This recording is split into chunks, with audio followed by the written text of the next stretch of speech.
Hey team, Katie here from Equestrian Movement. Thanks for joining me on another episode of You Don't Know What You Don't Know. And so today in this training, we're going to be talking about our spooky horses.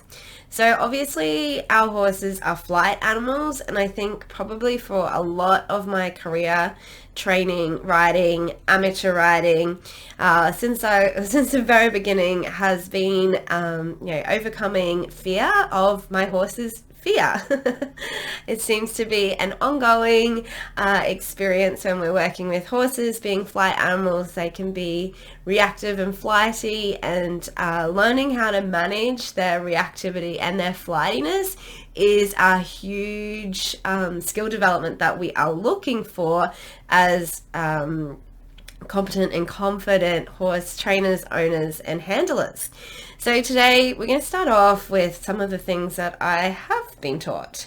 One of the things that I remember getting drilled into me when I was riding professionally under an EA coach is to be scarier than the thing that your horse is scared of. So basically the way that I was taught to be to get my horse to not be reactive and spooky was for them to be too scared to be reactive and spooky. So of course that didn't work. That spent a very good couple of years of me hanging on to a lot of very spooky behaviors with my horse, just trying to be scarier than the things that they were scared of. That didn't work particularly well. Another thing that I've been taught to do obviously is our desensitization. So the flags, the tarps, all of the different things that we use to run over our horses to tell them to stand still and not react to the things that they're scared of. To some degree, it just really depends on how good you are at doing it.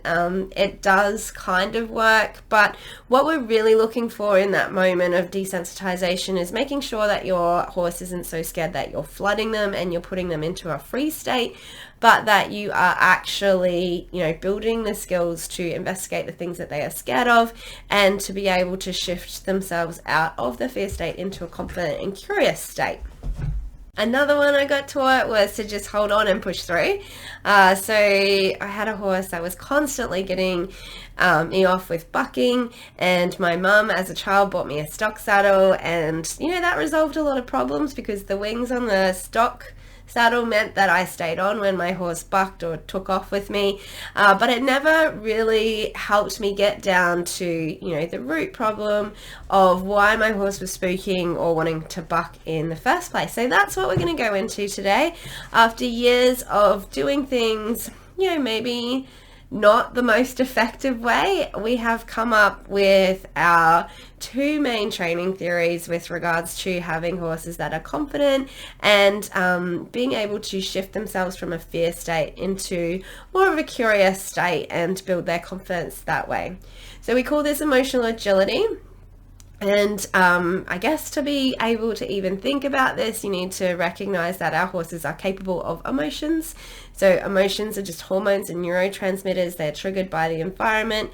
We've got oxytocin, dopamine, serotonin. GABA is our relaxation hormone. So there's plenty of neurochemicals and hormones and things being released in our horse's body in response to the work that we're doing. So what we want to do is, manipulate the environment to help create and trigger, positive hormones in our horse so that they learn how to respond more positively to their experience rather than just having to, hang off their fear response and try and manhandle them into submission. It's not the ideal approach that we're looking for. So recognizing that our horse's fear state is just that, is they've been seen something that has scared them and they've responded by fear, we are going to use our emotional agility skills to bring them back into a state of relaxation. And then our fear response and our curiosity response don't really work particularly well at the same time. So we have been very successful in teaching our horses to be confident through curiosity, and so then they investigate the things that they're scared of rather than spooking and running away from everything for fear that it is a potential threat or danger. So that in itself does kind of come with its own caveats in that, the things that our horses should be scared of, they go over and investigate. So we have had, a student's horse investigate a porcupine and get its nose prickled, and investigating like tools in the back of the ute and different things like that. So use with your own discretion, recognizing that if we're going to teach our horses to be curious and confident about the things that they're scared of rather than spooky and reactive, that, it means that they're also potentially going to investigate some of the things that we want them to not be getting into and investigating. So making sure that your paddock doesn't have like the kind of obstacles that would potentially injure them if they went to investigate it and be curious. So here we can see where our beautiful little girl Angel here has had something catch her eye, and we're going to do our emotional agility skills, getting her back into a state of relaxation. Horses are so good at showing us whether they are holding tension or relaxation because we get to see a lot of it through their muzzle and their nostrils. When our horses are holding tension, you can see here her ears are pricked and her eyes are alert. She's holding her head a little high, but if you watch her muzzle here, as she comes down into a deeper state of relaxation and lets go of tension, we see the whiskers wiggling, the nose wiggling there, and sometimes we'll see the nerve going up the side of their face, spasming as well. When they get themselves into that state of relaxation, they fully let go of the tension in their mouths at the end of all of this like little wiggling that's happening, and that's when we see the licking and the chewing. So you can see where she starts to take the deeper breaths, the nose flare, her head is lowering, the ears and the eyes are softening. Something has caught her interest, but she's not pulling herself out of her state of relaxation to have a look at it. The head keeps dropping lower, the lips get looser. We see these little twitches of their head as they get into that deeper state of relaxation, the blows, and then the rubbing of the nose there on their leg, and then we see the lick and the chew there. And that's where she's taken herself out of that state of tension and brought herself into a deeper state of relaxation. So all of our students at the school are expected to be able to do this relaxation work as part of their groundwork skills. We alternate between our relaxation and softening work, where she's softening in for pats and cuddles here, our liberty work, and then our yielding to pressure work, as well as our positive reinforcement and clicker training work.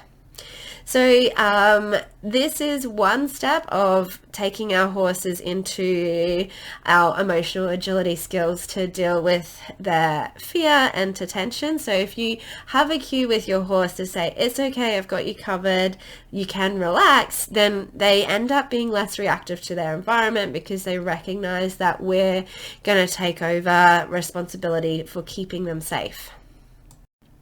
So the second of our emotional agility skills that we do with our horses is our confidence through curiosity skills. So we're basically looking at targeting, and we're asking our horses to investigate the things that they are scared of.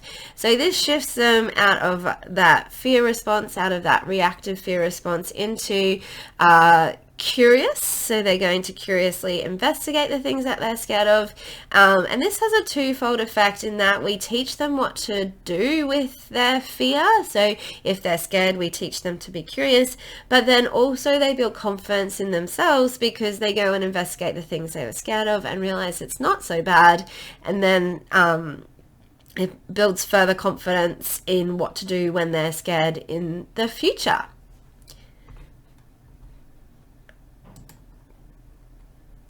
So we choose to do this confidence through curiosity instead of desensitization for a majority of the objects that our horses are scared to. We prefer that over, sacking them out, the typical desensitization process, purely because the desensitization process just tells them to stand still when they are scared. So they can stand still and still be scared. That's called freeze. We are going to make sure that they're giving us very clear cues of when we're getting close to threshold so that they're not trigger stacking. And then we're teaching them how to go and investigate, or ask us to go investigate, the things that they are scared of. So they are the two main trainings that we do with our students to help encourage their horses to be less reactive and sensitive to their environment and to know what to actually do with the fear. It helps our students be more alert and aware of the horse holding tension and getting closer to threshold where the flight mechanism is going to trip, where their startle response is more readily activated, and teaches our students how to see our horses let go of tension and get down into a deeper state of relaxation. And so it just builds in, that own confidence, awareness in yourself to know what to do to support your horse when they are actually scared. So let us know, drop a comment below, what is your horse scared of? And we have this full training available to you over on our website if you would like to be able to do your relaxation cues and your confidence through curiosity training. We have it over in our holistic horse handling program, or in a little bite-sized confidence through curiosity training. Thanks for watching, and until next time, happy trails.